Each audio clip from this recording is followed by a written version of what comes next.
Quantitative and qualitative research को understand करेंगे, और ये बेसिकली हमारा दूसरा यूनिट होगा इस कोर्स का, तो आपके करिकुलम के हिसाब से। तो ये हमारे आज के लेक्चर के ऑब्जेक्टिव हैं, जिसमें हम इसकी डेफिनेशन पहले समझेंगे, इसके बेसिक कैरेक्टरिस्टिक्स समझेंगे, फिर डिफरेंस उनका समझेंगे, फिर इसमें क्वालिटेटिव में कौन से मेथड यूज़ होते हैं, क्वांटिटेटिव में कौन से यूज़ होते हैं, और फिर उनकी मेथोडोलॉजीज़ हमने कैसे अंडरस्टैंड करनी है कि कौन सी मेथोडोलॉजी कहाँ कैसे अप्लाई होती है। ये बहुत इंपॉर्टेंट है, और ये असेसमेंट एंड एग्जामिनेशन में भी अक्सर इससे रिलेटेड क्वेश्चन आते हैं, तो इसको ज़रा अटेंटिवली सुने, क्योंकि ये ऐसा लेक्चर है कि जिसमें फिर लोग कंफ्यूज होते हैं और उनको समझ नहीं आती। हालांकि ये बहुत इंपॉर्टेंट है रिसर्च में। आप समझे कि अगर आपको ये कॉन्सेप्ट समझ नहीं आ रहे हैं तो आपको रिसर्च की ही समझ नहीं आ रही। सबसे पहले समझ लेते हैं कि जैसे हमने पहले पढ़ा था बेसिक और या प्योर और अप्लाइड रिसर्च को, फिर हमने प्राइमरी सेकेंडरी को, और हमने क्वालिटेटिव वर्सेस क्वांटिटेटिव रिसर्च को भी पढ़ा था, ये कैटेगराइजेशन। अब आपके कोर्स का जो मेजर फोकस है वो क्वालिटेटिव और क्वांटिटेटिव रिसर्च की अंडरस्टैंडिंग पे है। तो इस स्लाइड में हम समझेंगे क्वालिटेटिव रिसर्च को। Starting with the definition of the qualitative research, ये वो टाइप ऑफ रिसर्च है which explore a phenomena by collecting non numerical data to gain insight into people experiences, meaning and interpretation. हमने पहले भी इसकी definition काफ़ी detail में पढ़ी है, लेकिन ये एक सिंपलिस्ट आप समझे कि डेफिनेशन है कि इस तरह की रिसर्च में हम किसी भी टॉपिक को या किसी भी फिनोमिना प्रॉब्लम को हम जब अंडरस्टैंड करते हैं तो हम इसमें लोगों के एक्सपीरियंसेस को समझते हैं। असल में हम नॉन न्यूमेरिकल डेटा कलेक्ट करते हैं, और वो नॉन न्यूमेरिकल डेटा क्या होता है कि जब हम लोगों से बात करते हैं, उनके एक्सपीरियंसेस को अंडरस्टैंड करते हैं, उनसे मीनिंग्स निकालते हैं और उसको इंटरप्रेट करके हम नोट कर रहे होते हैं। इसमें एक्सप्रेशंस भी शामिल होते हैं, इसमें आपका सब्जेक्टिव डेटा होता है, और ये इसका मकसद होता है इन डेप्थ अंडरस्टैंडिंग का। इसका फोकस जो है वो ह्यूमन बिहेवियर को अंडरस्टैंड करना होता है, इमोशंस को अंडरस्टैंड करना होता है, और एक्सपीरियंसेस को।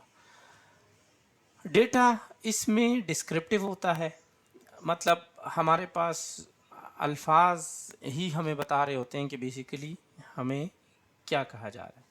और दूसरी बात यह है कि सब्जेक्टिव होता है। सब्जेक्टिव मतलब कि इसमें जो हम डेटा कलेक्ट करते हैं वो इंटरव्यूज़ की शक्ल में कर रहे होते हैं, या फील्ड में ऑब्जर्वेशन कर रहे होते हैं, या फिर हम नरेशंस, स्टोरीज़ लिखते हैं। ठीक है। इस तरह आपने रिसेंटली नेटफ्लिक्स वगैरह पे डॉक्यूमेंट्रीज़ देखी होंगी, तो उसमें मिक्सचर होता है, लोगों से इंटरव्यूज़ भी होते हैं और इंटरव्यूज़ को इंटरप्रेट करते हुए एक स्टोरी टाइप बताई जाती है। इस तरीके से जो है ये एक रिसर्च बेस्ड नरेशन कहलाती है। अक्सर आपने रिसेंटली देखा होगा कि बहुत सारे न्यूज़ चैनल भी इस पैटर्न को फॉलो कर रहे हैं, और वो अगर किसी केस पे रिसर्च करते हैं तो वो एज अ स्टोरी उसको बता रहे होते हैं, और उसमें जो है ना वो फैक्ट्स और फाइंडिंग्स भी होती है, तो वो अंडरस्टैंड करने के लिए होती है। ये हमारे पास इस तरह की रिसर्च सोशल साइंसेज में यूज़ होती है, साइकोलॉजी में, एजुकेशन एंड नर्सिंग में, और इसका एम्फेसाइज होता है डेप्थ पे, कि हम किसी भी चीज़ को डीपली अंडरस्टैंड करें। हमें उसके ये नहीं चाहिए कि अगर 5,000 लोगों के साथ एक वाक़या हुआ है तो वो 5,000 सब हमें बताएं, चाहे थोड़ा थोड़ा क्यों ना बताएं। हमें ये होता है कि बेशक 5-10 लोग ही बताएं, लेकिन एक एक माइनर डिटेल और डेप्थ के साथ हमें बताएं, ताकि उस सिनेरियो को, उस फिनोमिना को हम डीपली अंडरस्टैंड कर सकें।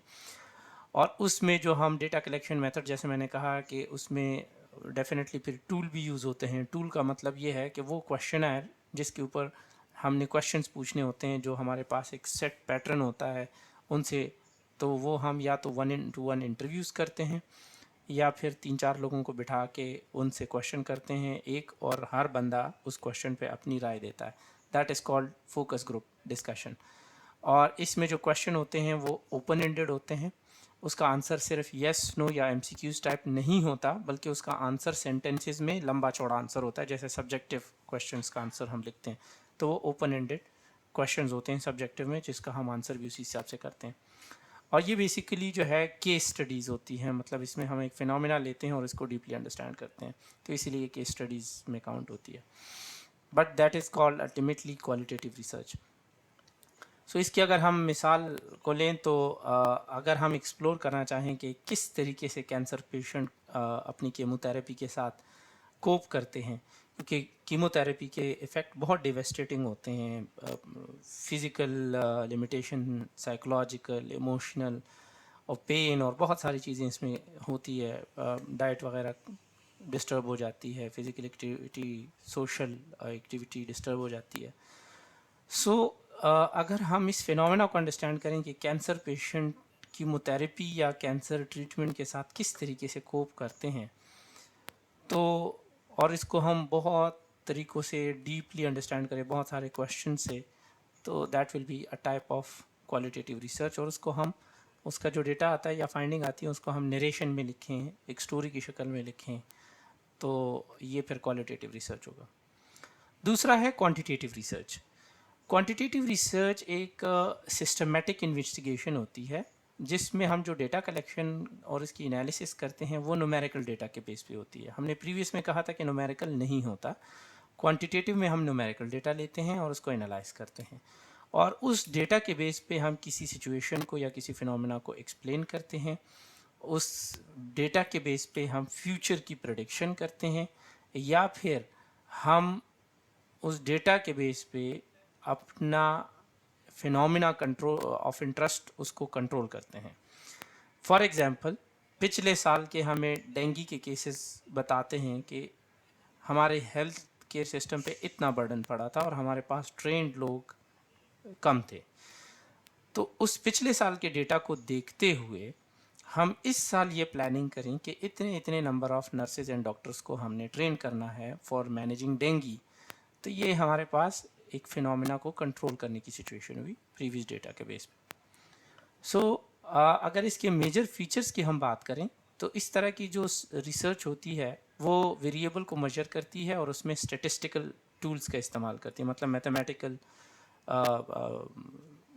कॉन्सेप्ट्स यूज़ होते हैं।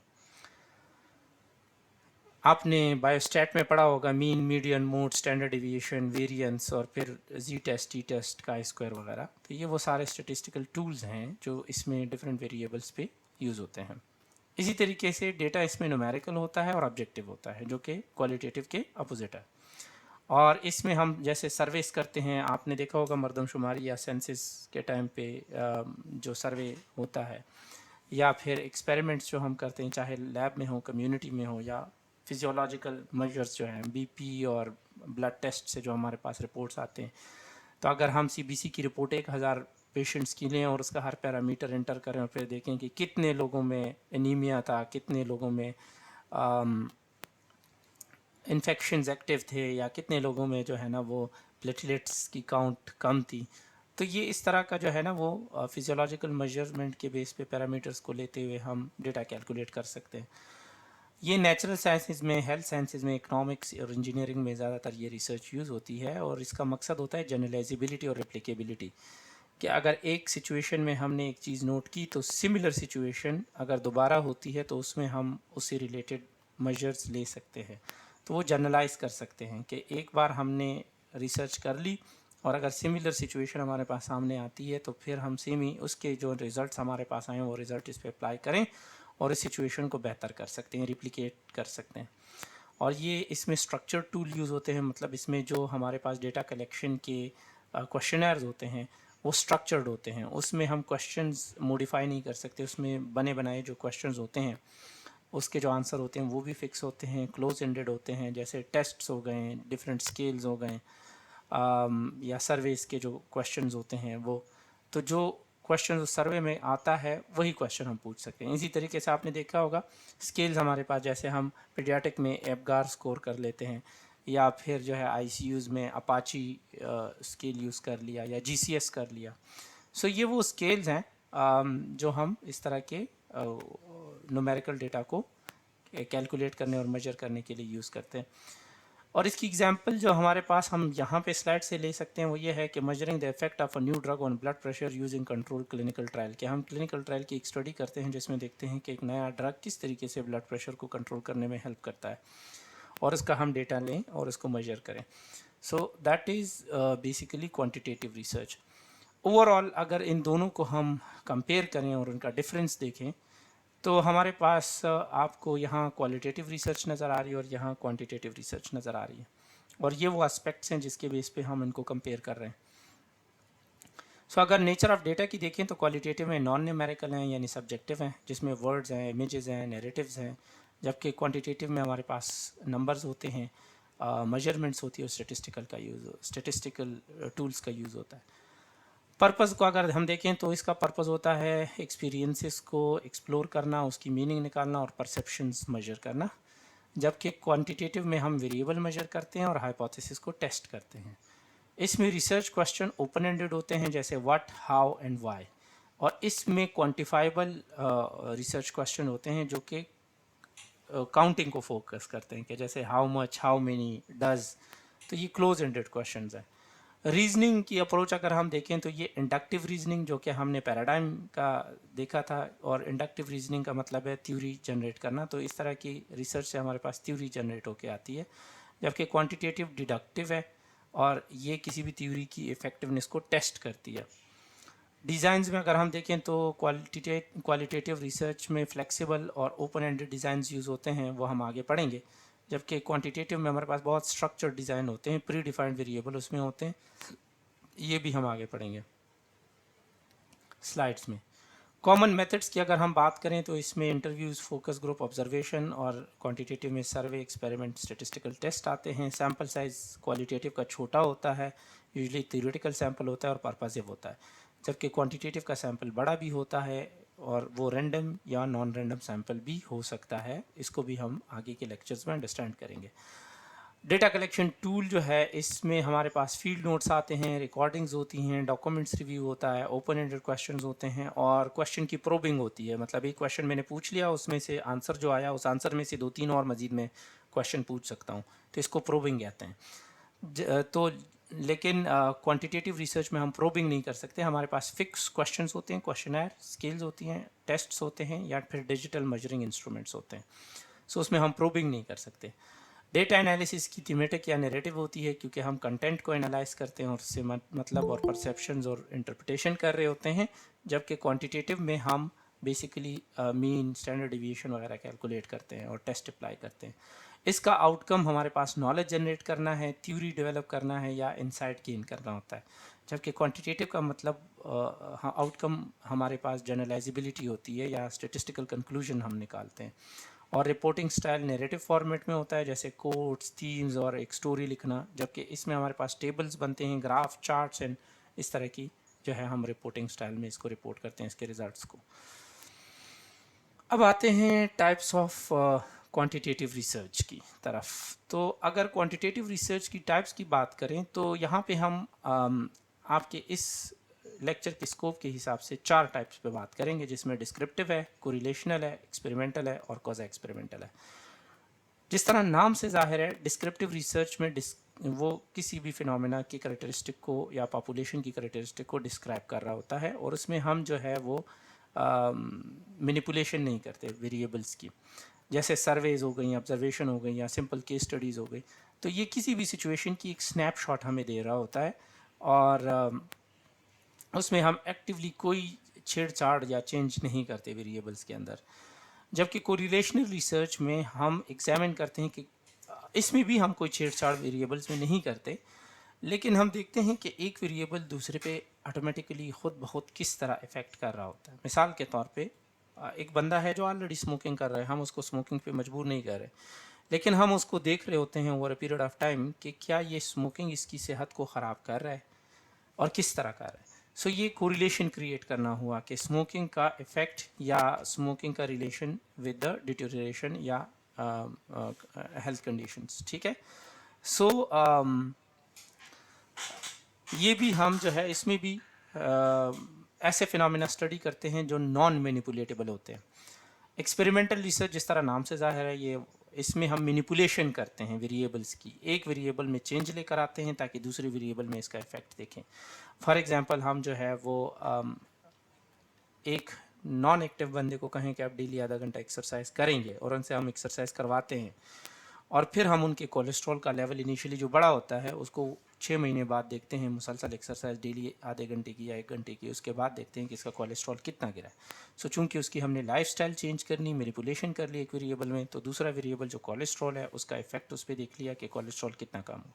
सो इस तरह की रिसर्चेज जो है वो एक्सपेरिमेंटल और क्वाज़ी एक्सपेरिमेंटल भी तकरीबन सेम ही है, उसमें हम थोड़ी बहुत मैनिपुलेशन करते हैं, लेकिन इसमें फ़र्क ये है कि एक्सपेरिमेंटल में हम बाकायदा एक सिचुएशन को स्ट्रिक्टली कंट्रोल करते हैं, जैसे मैंने एग्जांपल दी कि डेली आधे घंटे की एक्सरसाइज और जंक फूड अवॉइड करना, जबकि क्वाज़ी एक्सपेरिमेंटल में हम कंट्रोल नहीं रखते और रैंडमाइजेशन नहीं करते, कंट्रोल बहुत कम होता है इसमें। तो इसमें भी मैनिपुलेशन कर रहे होते हैं, लेकिन जिस तरह कंट्रोल हमारे पास और रैंडमाइजेशन एक्सपेरिमेंटल रिसर्च में होती है क्वाज़ी में नहीं होती, बस इतना सा फ़र्क है, लेकिन हम इसको और डिटेल में मज़ीद आगे की स्लाइड्स में पढ़ेंगे इसको। सो अब आते हैं, यही जो हमने 4 टाइप ऑफ क्वांटिटेटिव रिसर्च पिछले स्लाइड पे देखे हैं, वन बाय वन इसको डिटेल में अंडरस्टैंड करते हैं। जो हमारे पास डिस्क्रिप्टिव रिसर्च है, तो ये बेसिकली जिस तरह नाम से जाहिर है, किसी भी फिनोमेना के कैरेक्टरिस्टिक्स या बिहेवियर्स या इवेंट्स जो हम पढ़ रहे होते हैं, जो हम अंडरस्टैंड कर रहे होते हैं, उसको डिस्क्राइब कर रहा होता है। उन कैरेक्टरिस्टिक्स या बिहेवियर या इवेंट्स में हम कोई मैनिपुलेशन नहीं करते, हम उसको सिर्फ ऑब्जर्व कर रहे होते हैं, लेकिन उसका डेटा जो होता है वो ऑब्जेक्टिव होता है, न्यूमेरिकल डेटा होता है, क्योंकि ये क्वांटिटेटिव है, ये आपने जहन में रखना है। हम डिस्क्राइब कर रहे होते हैं क्वांटिटेटिवली किसी भी चीज़ को। इसका मकसद होता है ऑब्जर्वेशन करना, डिस्क्राइब करना और डॉक्यूमेंट करना किसी भी फिनोमेना या पॉपुलेशन को। इसमें हम कॉज एंड इफेक्ट नहीं देखते क्योंकि ये डिस्क्रिप्टिव है, ये कोरिलेशनल या एक्सपेरिमेंटल नहीं है। कोई भी इवेंट होता है उसका अगर हमने बेसलाइन डेटा लेना है, फ्रीक्वेंसी लेनी है, परसेंटेज लेने या मीन लेने हैं, तो हम पहले डिस्क्रिप्टिव रिसर्च करते हैं। मतलब मैंने आज के दिन में देखना है कि पाकिस्तान में कितने बच्चे पैदा हुए, तो ये बेसलाइन डेटा है, और अब मैं देखूं कि अगले 15 दिन में कितने पैदा होते हैं, ठीक है, और उसको नोट करूं। एक बेस लाइन जो मैंने स्टार्ट लेना है, वो जो वन टाइम डेटा स्टार्ट से मैं शुरू कर रहा हूँ, वो डेटा जब मैंने लेना होता है और उसको डिस्क्राइब करना होता है, that is called descriptive research. इस तरह की रिसर्च जो है वो सर्वेज, ऑब्जर्वेशनल चेकलिस्ट या सेंसस डेटा में इस्तेमाल होता है, मरदमशुमारी वगैरह में या किसी रेफरेंडम में, या हम आप लोगों की कोई राय मालूम करना चाहें किसी चीज़ के बारे में। ये डिस्क्रिप्टिव रिसर्च कहलाती है। जिस तरह आप रेस्टोरेंट में जाते हैं, वो आपको एक 5-6 क्वेश्चन का एक कार्ड पकड़ा देते हैं और कहते हैं कि खाना कैसा था, सर्विंग की स्टैंडर्ड क्वालिटी कैसी थी, वो रेटिंग करते हैं। तो ये रेटिंग जो है बेसिकली डिस्क्राइब कर रही होती है उनकी क्वालिटी को। डेटा कलेक्शन इसमें स्ट्रक्चर होता है और स्टेटिस्टिकल होता है। जैसे मैंने कहा कि आपको कार्ड दे दिया, उस पर 5 क्वेश्चन हैं और आपने उसमें से एक ऑप्शन टिक करना है। या इसकी एक और मिसाल हम ले लेते हैं कि serving 500 students to assess the prevalence of stress during exam. 500 students का हमने डेटा सर्वे के थ्रू 5, 6, 10 क्वेश्चन हैं उसके थ्रू कलेक्ट कर लिया, और हमने देखा कि उन 500 स्टूडेंट्स में कितने स्टूडेंट्स हैं जिनमें एग्ज़ाम रिलेटेड स्ट्रेस जो है वो प्रिवेलेंट है। डिस्क्रिप्टिव रिसर्च बेसिकली रिसर्चर क्या स्टडी करता है कि for example total smart watches के यूज़र्स जो है वो कनाडा में कितने हैं। एक नंबर आपको बताता है, परसेंटेज बताता है, या मीन और फ्रीक्वेंसीज बता रहा होता है, बेसलाइन डेटा। दूसरा जो है that is called correlational research, जो टाइप है। कोरिलेशनल रिसर्च का मकसद होता है टू एग्जामिन द रिलेशनशिप और एसोसिएशन बिटवीन 2 और मोर वेरिएबल। हम इसमें कोई मैनिपुलेशन नहीं करते, सिर्फ 2 वेरिएबल या 2 से ज़्यादा वेरिएबल उठा लेते हैं और उसमें देखते हैं कि वो नेचुरल सेटिंग में, नेचुरल इन्वायरमेंट में किस तरह वो एक दूसरे से एसोसिएटेड है या उनके दरमियान क्या रिलेशनशिप है। रिसर्चर सिर्फ इसमें जो है वो एग्जिस्टिंग कंडीशन में उनको मेजर कर रहा होता है और देखता है कि ये पॉजिटिव है, नेगेटिव है, या कोई कोरिलेशन नहीं है। पॉजिटिव का मतलब ये है कि एक चीज़ के बढ़ने से दूसरा भी बढ़ रहा है, नेगेटिव का मतलब ये है कि एक चीज़ के बढ़ने से दूसरा कम हो रहा है। फॉर एग्जांपल, अगर आप जो है एक्सरसाइज जो है वो रेगुलर कर रहे हैं तो आपकी मेंटल हेल्थ इम्प्रूव होगी। अगर आप एक्सरसाइज पहले कर रहे होते थे, आप कम कर रहे हैं, तो मेंटल हेल्थ ड्रॉप होगी। तो ये पॉजिटिव एंड नेगेटिव एसोसिएशन। तो अगर सेम डायरेक्शन में जा रहे हैं तो पॉजिटिव है, अपोजिट डायरेक्शन में जा रहे हैं कि बढ़ने से दूसरा कम हो रहा है, तो वो नेगेटिव है। ठीक है। और अगर कोई इफेक्ट एक दूसरे पे नहीं है, नेचुरल सेटिंग्स में एसोसिएशन नहीं है, तो वो नो कोरिलेशन कहलाएगा। इसको हम इफेक्ट का वर्ड इसलिए नहीं कह सकते, मेरे मुंह से तो निकल गया, लेकिन हम इसमें एसोसिएशन या रिलेशनशिप का वर्ड इसलिए यूज़ करते हैं बिकॉज ये नेचुरल सेटिंग में दो वेरिएबल एक दूसरे के साथ जो है ना वो कोरिलेट कर रहे होते हैं, एक दूसरे के साथ इंटरेक्ट कर रहे होते हैं, इसीलिए इसको या हम रिलेशनशिप या एसोसिएशन का नाम दे रहे होते हैं। और इसीलिए हम इसको कॉजेशन नहीं कह सकते, यानी इफेक्ट नहीं कह सकते, क्योंकि वन वेरिएबल दूसरे के अंदर चेंज कॉज नहीं करता, वो इंटरेक्ट कर रहे होते हैं। So there is a difference between interaction या एसोसिएशन एंड कॉज। ठीक है, कॉज आप फोर्स करते हो और एसोसिएशन वो फोर्स के बगैर होती है। सो इसमें भी हम स्टेटिस्टिकल टूल्स यूज़ करते हैं। फॉर एग्जांपल जैसे पियर्सन कोरिलेशन है, स्कैटर प्लॉटिंग है, या रिग्रेशन एनालिसिस है, ये स्टेटिस्टिकल टेस्ट्स हैं। तो इस तरह कोरिलेशनल रिसर्च में हम ये स्टेटिस्टिक के टेस्ट यूज़ करते हैं। और इसकी मिसाल अगर मैं बताऊं कि studying the correlation between sleep hour and academic performance, के एक स्टूडेंट जो है वो अगर 3 घंटे सोता है तो एकेडमिक परफॉर्मेंस उसकी ज़्यादा होगी या कम होगी? अल्टीमेटली कम होगी, क्योंकि उसकी कंसंट्रेशन ख़राब होगी।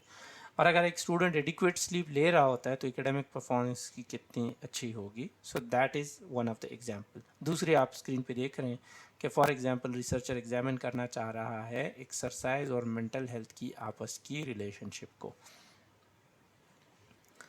Now coming to the third type of quantitative research, that is called quasi experimental research.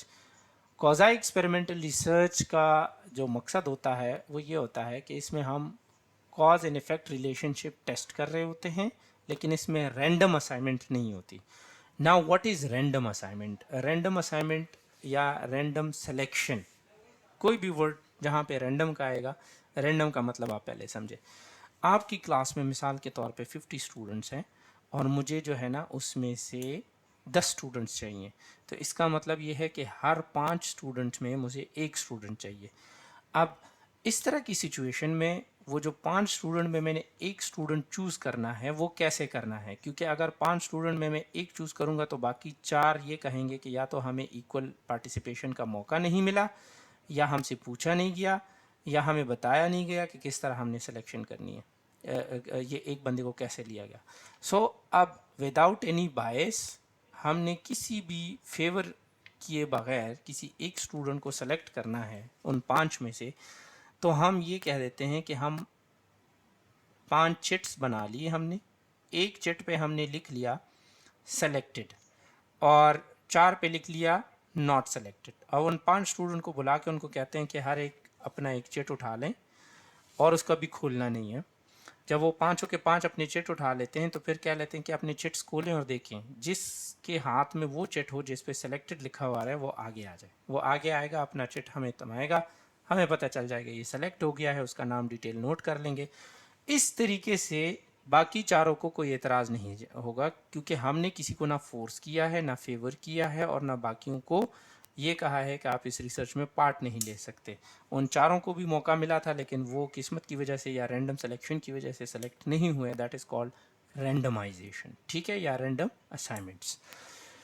सो इसके और भी बहुत सारे तरीके हैं, लेकिन सबसे सिंपलेस्ट तरीका ये भी है। दूसरा, वैसे आपको ये ज़्यादा इजीली समझ आएगा, कमिटीज़ जो निकलती है तो उसमें एक 2 तरीके हैं। एक ये है कि जब जो बंदा जितनी जल्दी कमेटी में एग्री करता है उसको वो नंबर असाइन कर दिया जाता है। मतलब मैं 7वां बंदा हूँ जो मैं कहता है हाँ मैं ये कमेटी डालूंगा, तो वो 7वीं कमेटी मेरी हो गया।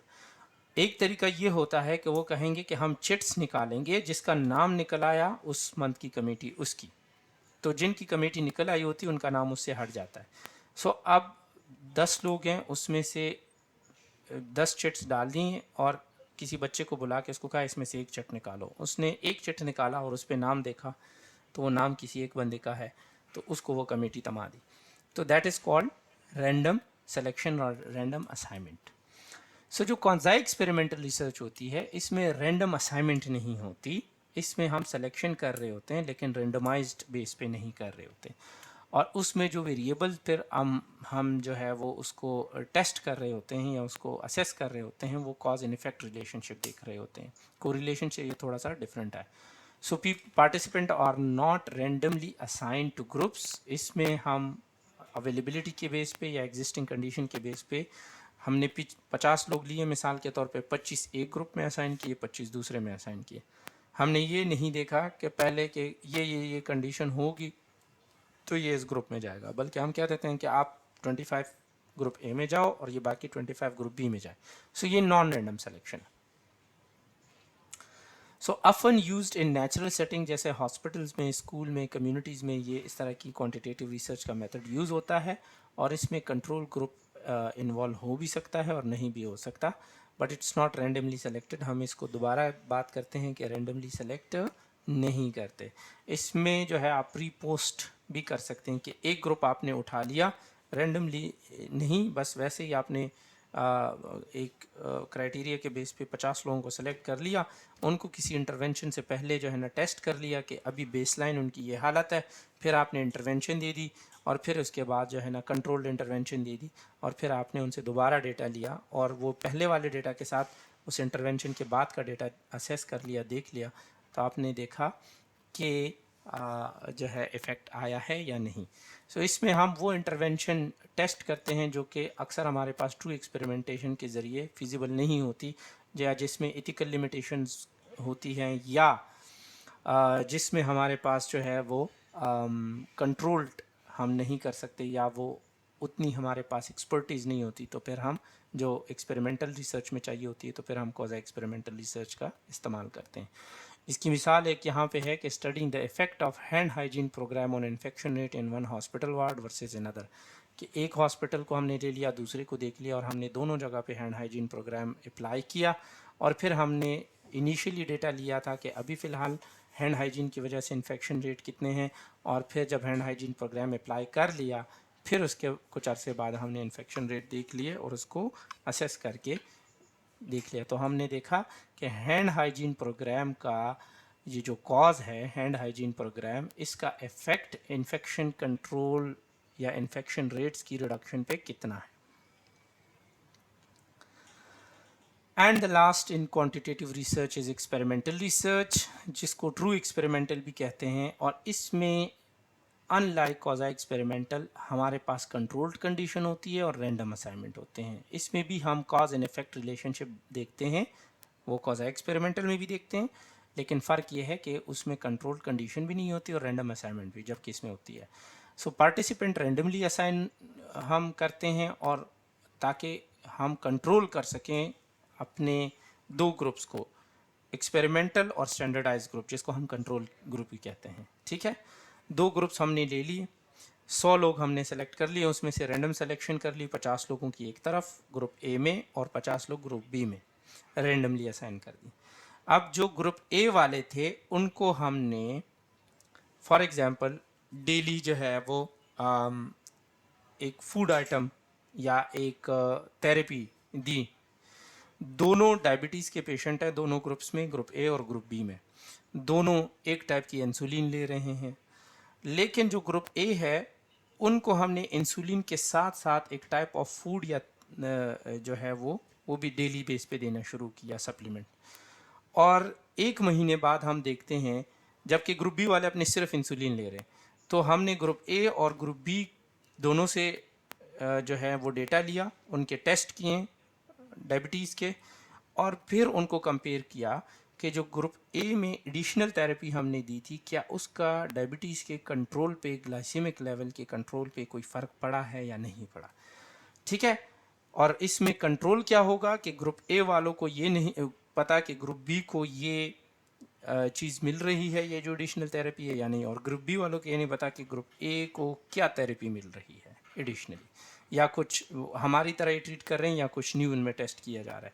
सो ये कुछ में इस तरह के स्टैंडर्ड्स होते हैं कि जिसको हम कंट्रोल करके एक दूसरे से कंटामिनेशन से बचाते हैं, और फिर उसमें से हम रिजल्ट्स असेस कर रहे होते हैं। सो रिसर्चर जो है एक इंडिपेंडेंट वेरिएबल को मैनिपुलेट करता है ताकि इफ़ेक्ट देखे डिपेंडेंट वेरिएबल को। सो हमारे पास जो मैंने एग्जांपल दी, इसमें हमारे पास था diabetes level, glycaemic index dependent variable था, और जो उसकी थेरेपी थी इंसुलिन और साथ में वो एडिशनल फूड आइटम, तो वो एक इंडिपेंडेंट वेरिएबल था, क्योंकि वो उस दोनों पे हमारे पास ग्लाइसीमिक इंडेक्स या डायबिटीज़ के लेवल का उसकी डिपेंडेंसी थी उस पर। सो रिसर्चर ने इंडिपेंडेंट वेरिएबल को मैनिपुलेट किया, उसमें चेंज लेकर आया, ग्रुप ए को उन्होंने एक एडिशनल थेरेपी दी और फिर देखा कि शुगर लेवल पे यानी डिपेंडेंट वेरिएबल पे कितना इफेक्ट पड़ा है।